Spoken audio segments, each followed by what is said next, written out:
Hoy continuamos nuestro estudio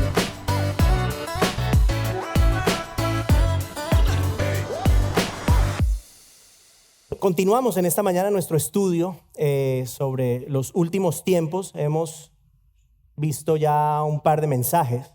El primer mensaje, si recuerdan, tuvo que ver con Israel, el tema de Israel y el hecho de que Dios ha preservado a Israel a través de los tiempos, a través de miles de años, de hecho. Y argumentamos que Israel es necesario, la supervivencia de Israel es necesaria para que se cumplan las profecías bíblicas con respecto no solamente a Israel, pero con respecto al resto de la humanidad. Dijimos que los judíos estuvieron dispersos por el mundo por más o menos 2000 años y hoy son nuevamente una nación soberana y viven en la misma tierra que el Señor le prometió a Abraham hace casi 4000 años o unos 4000 años.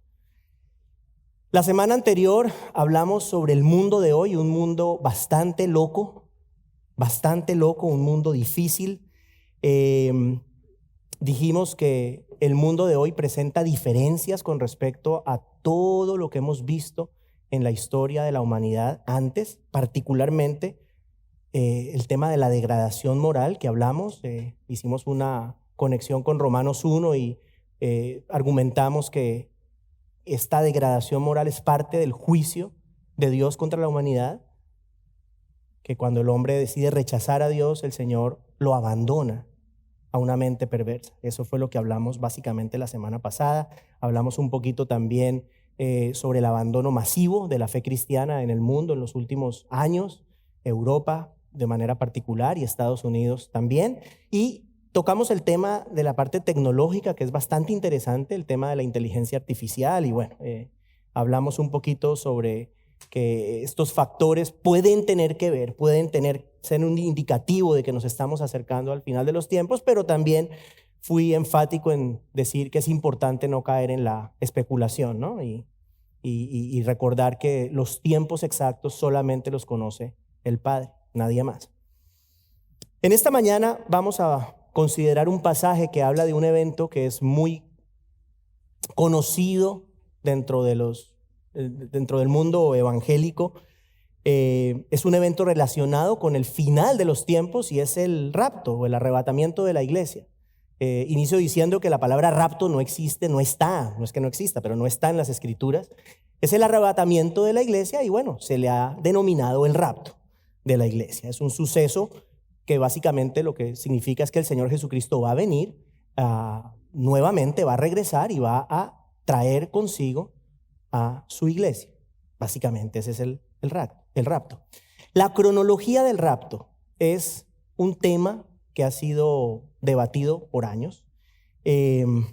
La doctrina como tal es aceptada por muchos cristianos, muchísimos, pero no hay un consenso con respecto al tiempo, en cuándo va a suceder, ¿no?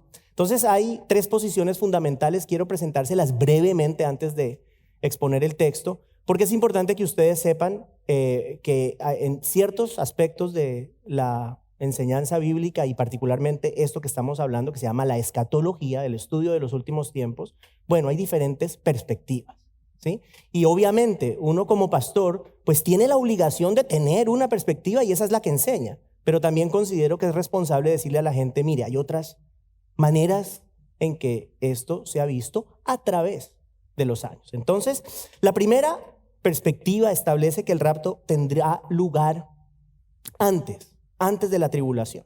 Brevemente, ¿qué es la tribulación? Hablaremos de ella, creo que la próxima semana. Pero la tribulación es un periodo de 7 años previo a la segunda venida de Cristo. Será antes de la segunda venida de Cristo, así lo vemos nosotros. Y en ese periodo de tiempo el mundo, la humanidad entera va a ser sometida por el anticristo.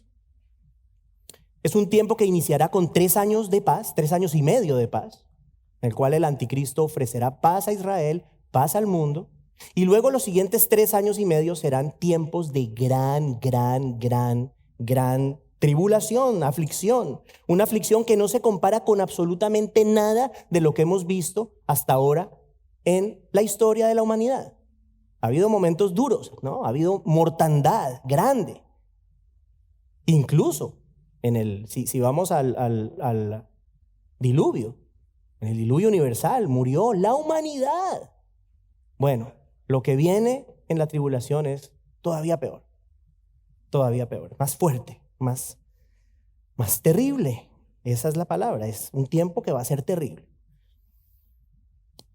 Entonces, esos proponentes de esta posición ubican el rapto de la iglesia antes de la tribulación, o sea que afirman que el Señor Jesús va a venir por su iglesia antes de ese tiempo de la tribulación, ese periodo de sufrimiento y juicio.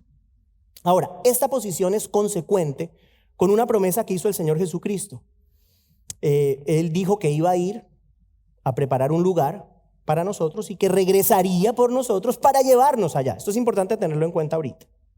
Él viene, él dice, voy a ir por ustedes, los tomo para que vuelvan, vamos todos juntos a donde yo estoy, ¿de acuerdo? Eso es importante. ¿Cuál es la segunda posición? La segunda posición argumenta que el rapto tendrá lugar después de la tribulación, después de la tribulación. Entonces, bajo esa perspectiva, la iglesia de Cristo, los creyentes, enfrentan la tribulación y el Señor los arrebata, se los lleva al momento de su segunda venida. O sea que, bajo esa perspectiva, la segunda venida y el rapto son básicamente lo mismo. ¿De acuerdo? Son básicamente el mismo evento. Vamos al texto que les acabo de mencionar con respecto a el Señor Jesucristo. Está en Juan 14, versos 2 y 3. Se los leo. Miren lo que él dice. En la casa de mi Padre hay muchas moradas. Si no fuera así, se lo hubiera dicho. Porque voy a preparar un lugar para ustedes. Y si me voy y les preparo un lugar, escuche esto, vendré otra vez y los tomaré a donde yo voy. Para que donde yo esté, allí estén ustedes también. A ver, si el Señor viniera por su iglesia al final de la tribulación, no la podría llevar a ese lugar que ha preparado para la iglesia, ¿de acuerdo? Simplemente, ¿qué pasaría? O sea, imagínese esto, piénselo de esta manera. El Señor viene, lleva a su iglesia, las levanta en el aire y para volverla a bajar inmediatamente. O sea, no tiene mucho sentido. No tiene mucho sentido esa perspectiva. Llevarlos un momentico para volverlos a bajar. No tiene mucho sentido. A ver, hay otro argumento que tiene mucho peso y tiene que ver con el libro de Apocalipsis. En el libro de Apocalipsis, la iglesia aparece en el capítulo 1, 2 y 3. La palabra iglesia se repite 19 veces en esos 3 capítulos. Pero a partir del capítulo 4 no se vuelve a mencionar. No se vuelve a mencionar. Y durante todos los capítulos que hacen referencia a los juicios de la tribulación, la iglesia no se ve por ningún lado, no aparece. ¿Hasta cuándo? Hasta el capítulo 19, que si bien no se menciona nuevamente la palabra iglesia, sí se habla de la esposa del Cordero. Sabemos que la esposa del Cordero somos nosotros, la iglesia de Cristo. También se habla de los ejércitos celestiales que vendrán con Cristo, ahí estamos incluidos los creyentes. O sea que la iglesia aparece al principio, desaparece durante todo el juicio y posteriormente vuelve a aparecer cuando regresa Cristo. Y finalmente otro argumento de mucho peso es que los textos que hablan de la segunda venida de Cristo tienen como tema central el juicio. Siempre hay juicio. Con respecto a la segunda venida de Cristo, siempre hay un elemento de juicio. Los textos que hablan del rapto, que no son muchos, el juicio no aparece por ningún lado. No es el tema central, el juicio en los textos que hablan específicamente del rapto. Vamos a la última posición, la tercera, que tiene variantes, no nos vamos a ir ahí porque si no, no salimos de aquí. Pero básicamente la tercera posición establece que el rapto ocurrirá en la mitad de la tribulación. Entonces la idea es que la iglesia entra a ese periodo de tribulación y en la mitad, antes de que la cosa se ponga fea, el Señor viene y se la lleva. ¿Por qué no tiene mucho sentido esta posición? Hay otros argumentos, pero voy a darles uno. En la segunda carta del apóstol Pablo a los tesalonicenses, los creyentes, era una iglesia muy nueva, estaba sufriendo gran persecución, Y ellos estaban angustiados porque pensaban que habían perdido el rapto. En otras palabras, pensaban que los estaban matando, ¿ok? Los estaban matando y pensaban que todas esas tribulaciones que estaban pasando era el día de la ira de Dios, era el día del Señor. O en otras palabras, la tribulación. O sea que ellos, la iglesia de los tesalonicenses, tenía presente que el rapto era antes de la tribulación. Por eso estaban preocupados. Pensaban que lo habían perdido, que no habían sido llevados por el Señor y por eso estaban sufriendo. Ellos daban por hecho que el rapto antecedía la tribulación. Entonces, por estas y por otras razones que no alcanzo a mencionar, mi posición es la primera. O sea, yo creo firmemente que el rapto de la iglesia ocurrirá antes de la tribulación. Y digo que es importante hablarlo porque obviamente tiene implicaciones en la enseñanza. Tiene implicaciones en la enseñanza si yo digo que el rapto es una cosa y la segunda venida de Cristo es otra. No es lo mismo decir que son el mismo evento. Entonces es importante y por eso lo aclaro. Vamos a considerar en esta mañana uno de los dos pasajes bíblicos que habla con más claridad, especialmente el de hoy, es el que habla con más claridad con respecto al tema o a la doctrina del arrebatamiento de la iglesia. El texto lo encontramos en Primera de Tesalonicenses, el capítulo 4, los versos 13 al 18. Vamos a ponernos de pie, por favor, hermanos, para leer la palabra del Señor. Como siempre le digo, por favor, tome una Biblia. Si no tiene Biblia, ahí enfrente hay Biblias. La primera carta del apóstol Pablo a los tesalonicenses, el capítulo 4, los versos 13 al 18. Dice el Señor: pero no queremos, hermanos, que ignoren acerca de los que duermen, para que no se entristezcan como lo hacen los demás que no tienen esperanza. Porque si creemos que Jesús murió y resucitó, así también Dios traerá con él a los que durmieron en Jesús. Por lo cual, les decimos esto por la palabra del Señor, que nosotros los que estemos vivos y que permanezcamos hasta la venida del Señor, no precederemos a los que durmieron.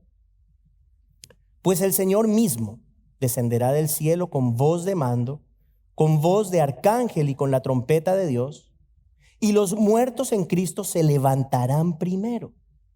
Entonces nosotros, los que estemos vivos y que permanezcamos, seremos arrebatados juntamente con ellos en las nubes al encuentro del Señor en el aire. Y así estaremos con el Señor siempre. Por tanto, confórtense unos a otros con estas palabras. Palabra de Dios, hermanos. Se pueden sentar, por favor. Este pasaje, como ya lo dijimos, es parte de lo que el apóstol le escribió a la iglesia de Tesalónica en la primera de dos cartas que les envió. Entonces hablemos un poquito, importante para entender el contexto, un poquito de las iglesias, de esta iglesia en esta ciudad de Tesalónica. Primero que todo, era una iglesia joven, como ya les dije, era una congregación bastante nueva, no eran creyentes que tenían mucha experiencia ni mucha madurez en Cristo. Y Pablo había ido a fundar esta iglesia, pero le había tocado salir corriendo, porque los judíos que vivían en esta ciudad querían matarlo. Entonces Pablo tuvo que irse. ¿Y qué sucedió? Que la animadversión que los judíos de Tesalónica le tenían a Pablo la heredó la iglesia, y empezaron a perseguirlos y empezaron a matarlos. Fuertemente los perseguían. Las aflicciones que no podían ya causarle a Pablo se las causaban a la iglesia, a los creyentes. Muchos creyentes estaban muriendo por causa de lo que les acabo de decir, de la persecución, y esto generó una preocupación en los demás hermanos. ¿Por qué?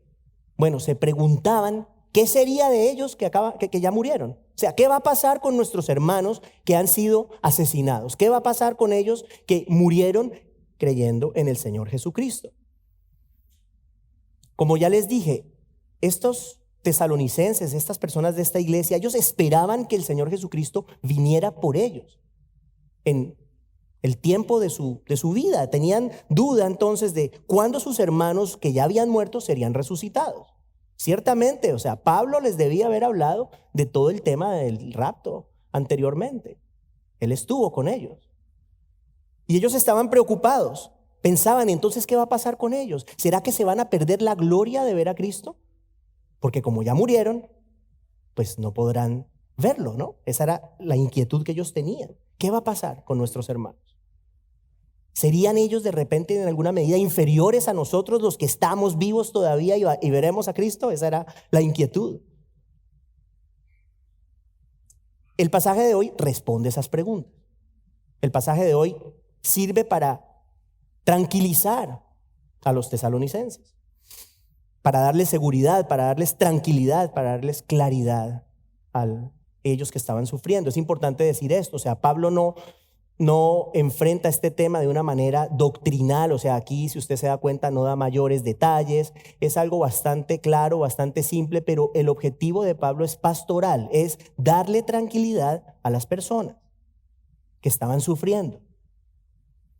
Entonces, con esto en mente, el apóstol les escribe en el verso 13.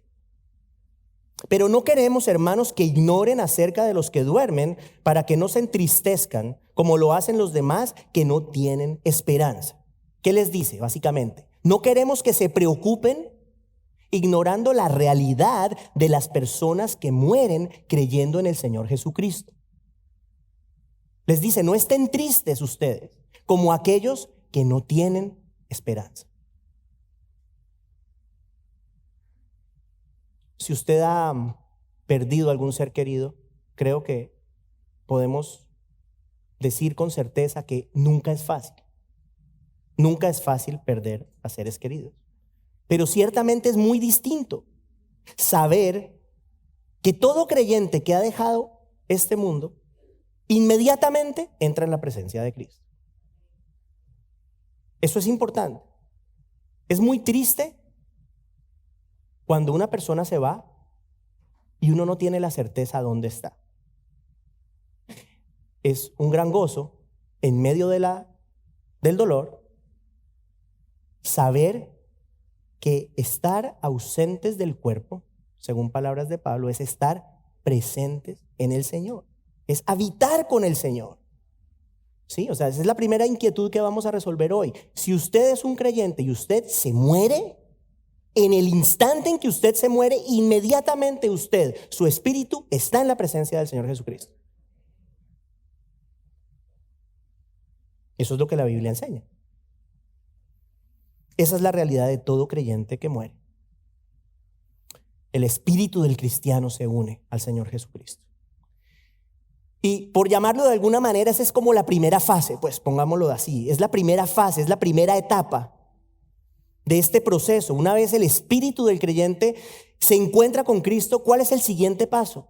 El siguiente paso es la recepción de un cuerpo nuevo, un cuerpo como el de Cristo, un cuerpo que la Biblia llama glorificado, un cuerpo que no podrá morir, que no se enferma, que no peca, que podrá disfrutar eternamente de la presencia de Dios. Esa es la segunda, la siguiente fase. Y esa era la parte que angustiaba a los tesalonicenses. Ellos no sabían qué iba a pasar con las personas que habían muerto, sus hermanos que habían muerto. Ellos se preguntarían, bueno, pero entonces, ¿cuándo? ¿Cómo van a recibir ellos su nuevo cuerpo? ¿Cuándo va a pasar esto?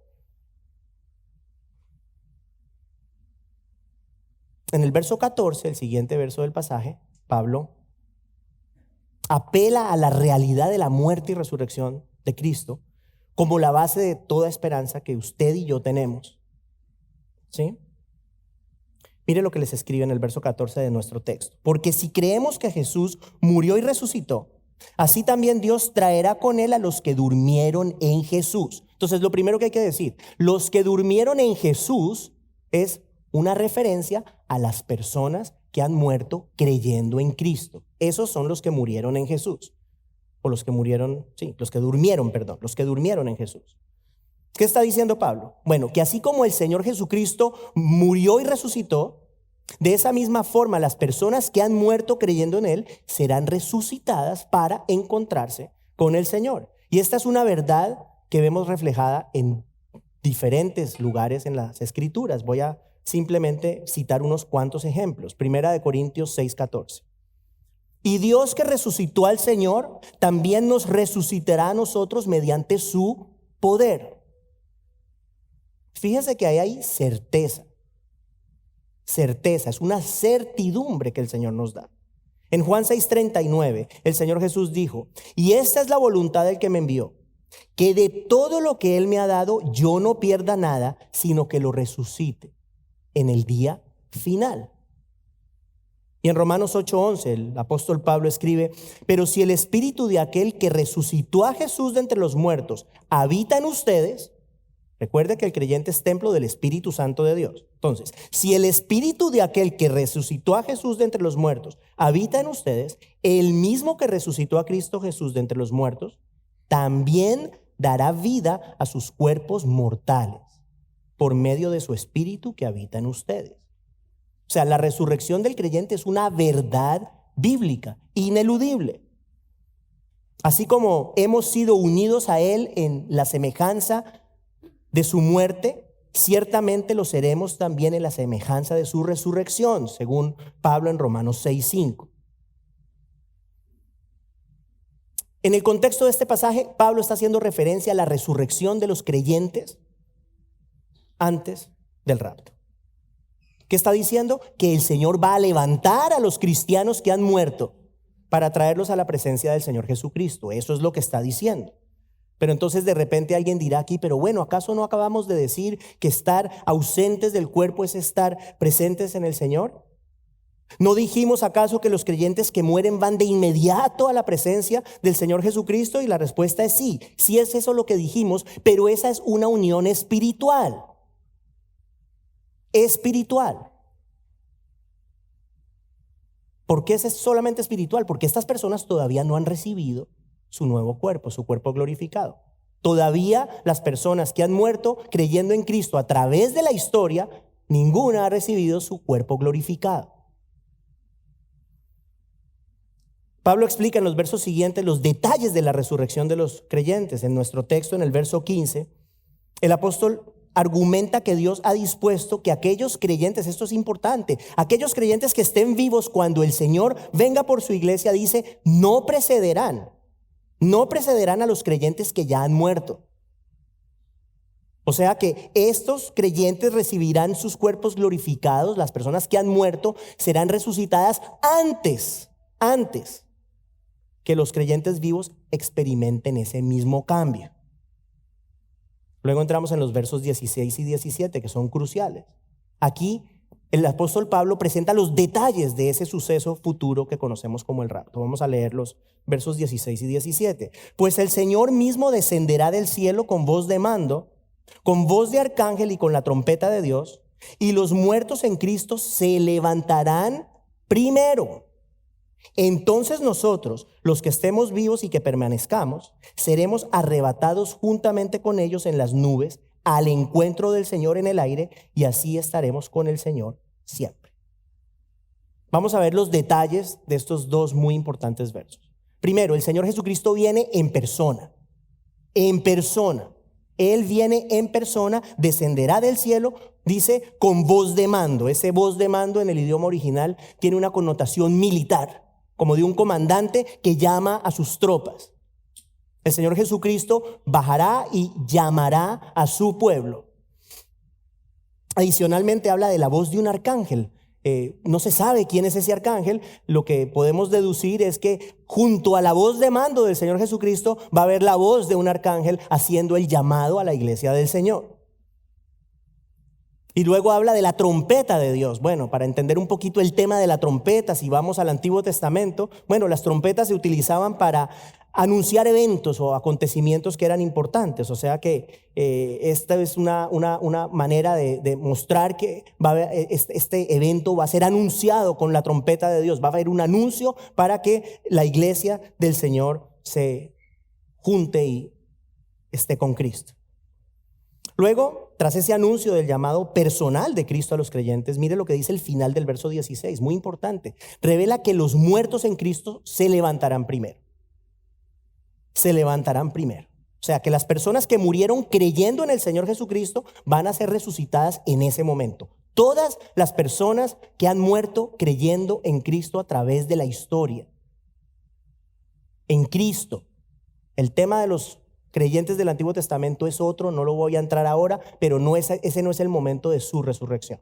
También serán resucitados, pero no en ese momento. La primera resurrección es del creyente en Cristo. Todos recibirán sus cuerpos glorificados en ese momento. Luego, ¿qué dice el verso? El texto dice que los creyentes que estén o estemos vivos, ojalá estemos vivos nosotros. Yo no sé usted, pero yo quisiera que el Señor llegara hoy. Por mí, yo le diría, dale Señor, vamos, ven por nosotros. ¿Qué puede ser mejor que estar con Él? Ciertamente no estar en este mundo, créame que no. Créame que no. La vida es linda, pero bueno, no vamos a hablar de eso ahorita. Es mejor estar con el Señor. Entonces, los creyentes que estén o estemos vivos cuando el Señor venga por su iglesia, dice el texto, seremos arrebatados juntamente con ellos en las nubes al encuentro del Señor en el aire. Ese es el rapto de la iglesia. Ese es el arrebatamiento. El Señor Jesús, ya les dije, viene en persona, resucita a los creyentes que han muerto y los elevará al cielo junto con los creyentes que estén o estemos vivos al momento de ese suceso. Ahora, para complementar este relato de Pablo hecho a los tesalonicenses con respecto a este tema del rapto, vamos a considerar unas palabras que él mismo, apóstol Pablo, le escribió a la iglesia en Corinto. Es muy importante esta combinación de textos, porque al hacerlo así, vamos a resolver una duda importante. No sé si hay alguien aquí que de repente esté pensando que aquí hay algo que como que no cuadra muy bien. Y es esto. Piense en esto. Si los que murieron en Cristo serán resucitados primero, que es lo que Pablo nos está diciendo, reciben un cuerpo glorificado, ¿cierto? O sea, están muertos, reciben un cuerpo nuevo, y dice que los creyentes vivos serán elevados al cielo junto con ellos. Entonces la pregunta que cabe es, ¿entonces qué? ¿En nuestros cuerpos o en los cuerpos mortales de aquellos que están vivos, ellos van a ser elevados a los cielos? Entonces, a ver, si así fuera, habría un problema.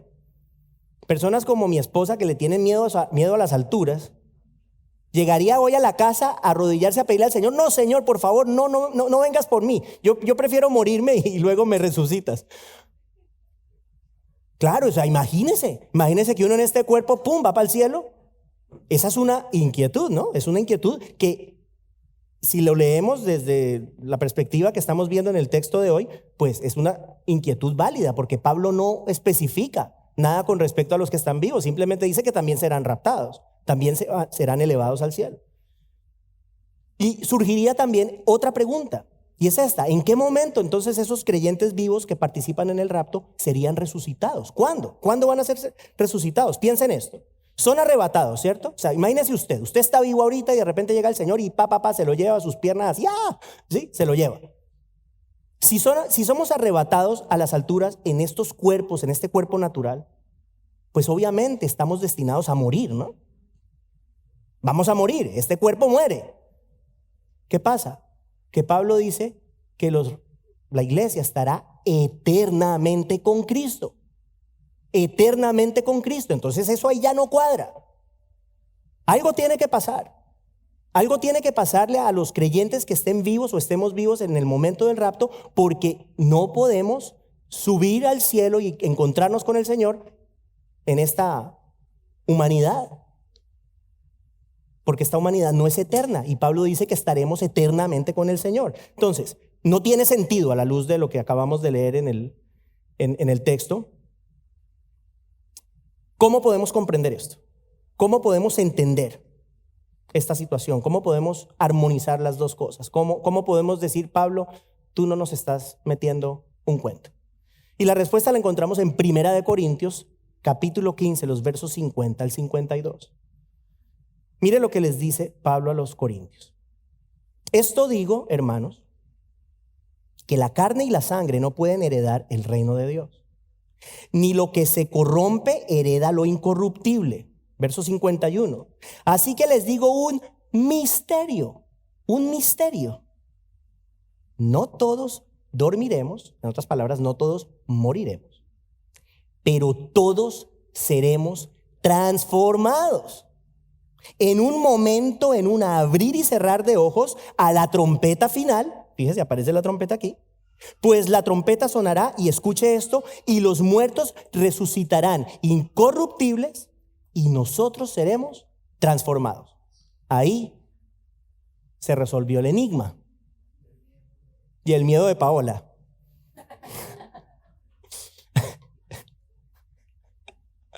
Este pasaje despeja por completo las dudas, ¿no es cierto? ¿Qué les dice Pablo a los Corintios? Bueno, y también a nosotros, que esto es un gran misterio. ¿Por qué un misterio? Porque es una revelación que nunca había sido vista o recibida en tiempos del Antiguo Testamento. O sea, esto es absolutamente foráneo, diferente, ajeno a la doctrina bíblica del Antiguo Testamento. Simplemente no existe, no había sido revelado. Y en ese sentido es un misterio, una nueva revelación que Dios le entregó al apóstol Pablo, muy seguramente directamente a él. No todos los creyentes morirán. Qué interesante, yo no sé si usted sabía eso, pero es posible que usted nunca muera. Es posible que usted no muera. No todo el mundo muere, pero todo creyente será transformado. En otras palabras, todo creyente en un abrir y cerrar de ojos, en un instante recibirá su cuerpo glorificado, el cuerpo como el cuerpo del Señor Jesucristo. En un acto instantáneo de parte de Dios. Es una transformación instantánea, como lo dice Pablo. Le repito, en un abrir y cerrar de ojos. Es algo que va a pasar así. Entonces usted dirá, si es muy imaginativo, dirá, bueno, ¿y entonces qué pasa con el cuerpo? No tengo ni idea, hermano. No sé qué pasa. No sé. Ni idea. No sé. ¿Y por qué esa transformación es necesaria? Lo dice Pablo. Porque la carne y la sangre no pueden heredar el reino de Dios. ¿Qué significa eso? En palabras sencillas, no podemos compartir la habitación celestial con Cristo en esta carne. No podemos, no se puede. Si nuestros cuerpos no han sido redimidos, no podemos habitar en la presencia de Dios si no somos perfectos. Ese día seremos perfectos. Ese día seremos perfectos. Y a la luz de esta valiosa información que vemos en la carta a los Corintios, que nos ha ayudado mucho, podemos comprender mejor lo que Pablo nos dice en el texto de hoy en la carta a los Tesalonicenses. ¿Qué hice? Tomé los datos de lo que dice Pablo a los Corintios y lo que dice Pablo a los Tesalonicenses y lo puse en un mismo texto. O sea, como un ejercicio para poderlo leer de arriba abajo y tener una comprensión más clara de lo que Pablo dice. Y quedaría más o menos así. Dice, pues el Señor mismo descenderá del cielo con voz de mando, con voz de arcángel y con la trompeta de Dios, y los muertos en Cristo se levantarán primero. Entonces nosotros, los que estemos vivos y que permanezcamos, seremos transformados en un momento, en un abrir y cerrar de ojos, y seremos arrebatados juntamente con ellos en las nubes al encuentro del Señor en el aire, y así estaremos con el Señor siempre. Esa es la combinación de las dos verdades. Y ahora tiene sentido, ¿cierto? Ahora lo podemos entender, ¿de acuerdo? Llegamos al último verso de nuestro pasaje de hoy, el verso 18, donde Pablo le dice a los tesalonicenses, escuche, por tanto, confórtense unos a otros con estas palabras. Pablo compartió estas verdades, como se los dije al inicio, a esta iglesia para tranquilizarlos, para confortarlos, para hacerles saber que estos padecimientos terribles que ellos estaban enfrentando tendrían un final. Y un día ellos como creyentes tendrían parte de la gloria del Señor Jesucristo. ¿Qué sabemos? Bueno, sabemos que todos estos creyentes murieron sin ver la gloria del Señor en el rapto, ¿de acuerdo? Porque el Señor no ha venido todavía. Así como todos los creyentes en Cristo hasta este momento. Ustedes y yo todavía tenemos la posibilidad, todavía es posible, pero las personas que han muerto creyendo en Cristo a través de la historia, ellos ya no fueron parte del rapto. ¿Pero qué pasó? Murieron sabiendo que serían resucitados, murieron sabiendo que recibieron su nuevo cuerpo y de hecho cometió un error porque sí serán parte del rapto, claro que serán parte del rapto, obviamente. Simplemente que están muertos y serán resucitados, pero sí serán parte del rapto. Ahí fue un error. Y vivirán y viviremos eternamente en la presencia de Dios. Entonces, eso aplica para usted y para mí. Ahora, 2000 años después de que el Señor Jesucristo vino al mundo, sabemos que el Señor todavía no ha regresado por su iglesia. Muchos de nosotros anhelamos que el Señor venga por nosotros. Puede ocurrir en cualquier momento. Puede ocurrir hoy. Puede ocurrir antes de terminar el servicio. Puede ocurrir en un año. Puede ocurrir en 10, en 20, en 30. No sabemos. No sabemos.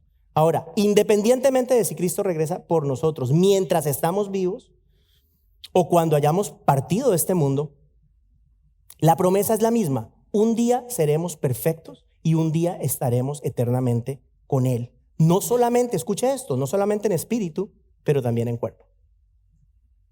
No solamente en espíritu, sino también en cuerpo. El rapto de la iglesia, como les acabo de decir, es inminente. ¿Qué sucederá cuando este evento ocurra? Bueno, la era de la iglesia habrá terminado y el mundo ahí sí entrará en la fase final de su historia. O sea, que este evento del rapto es, digamos, un punto de inflexión, porque a partir de ese momento, entonces, vienen otros eventos posteriores, ¿sí? Esta fase final de la historia del mundo culmina con la llegada de el anticristo, la tribulación, la segunda venida de Cristo y el reino de los 1000 años. Después de esto, ¿qué va a pasar? Oiga, ¿cómo sé, no? Imagínense, yo veo el futuro.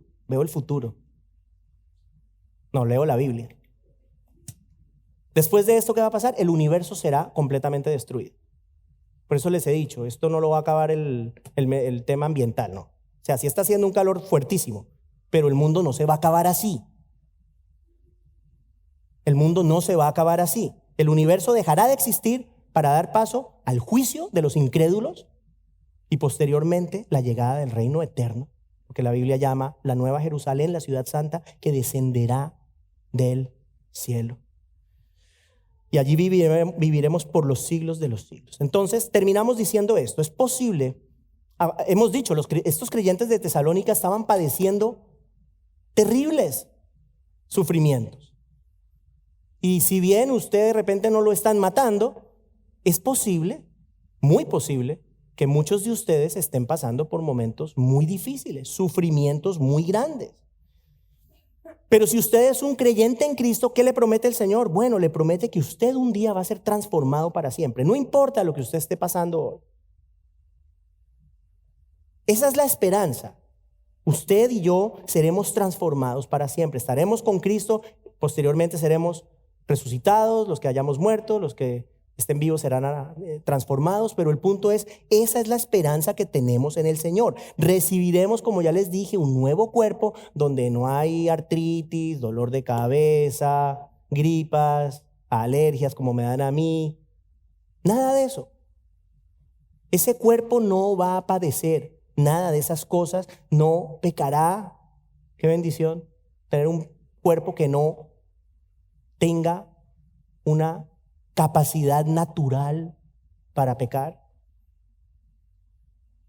Y lo más lindo de todo, un cuerpo que va a tener, como les dije al comienzo, la capacidad para disfrutar eternamente de la presencia de Dios.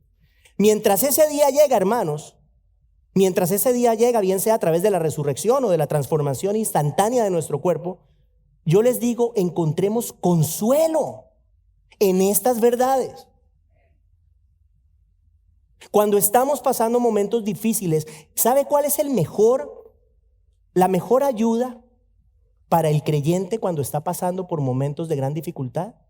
Mirar a Cristo, pensar en Cristo, meditar en Cristo y sus promesas. Eso es mejor que cualquier psiquiatra, créame, que cualquier psicólogo. Aferrarnos a las promesas de Dios sabiendo que Él no miente. ¿De acuerdo? Y lo que Él nos ha dicho y nos ha prometido, lo va a cumplir. Esa es nuestra esperanza. Terminamos este mensaje con una última escritura que confirma esta esperanza de la que estamos hablando. Esta esperanza que todos los creyentes en Cristo tenemos de recibir un cuerpo similar al del Cristo resucitado. ese cuerpo de nuestra eternidad. No está en la pantalla, Filipenses 3, versos 20 al 21. Escuche esto.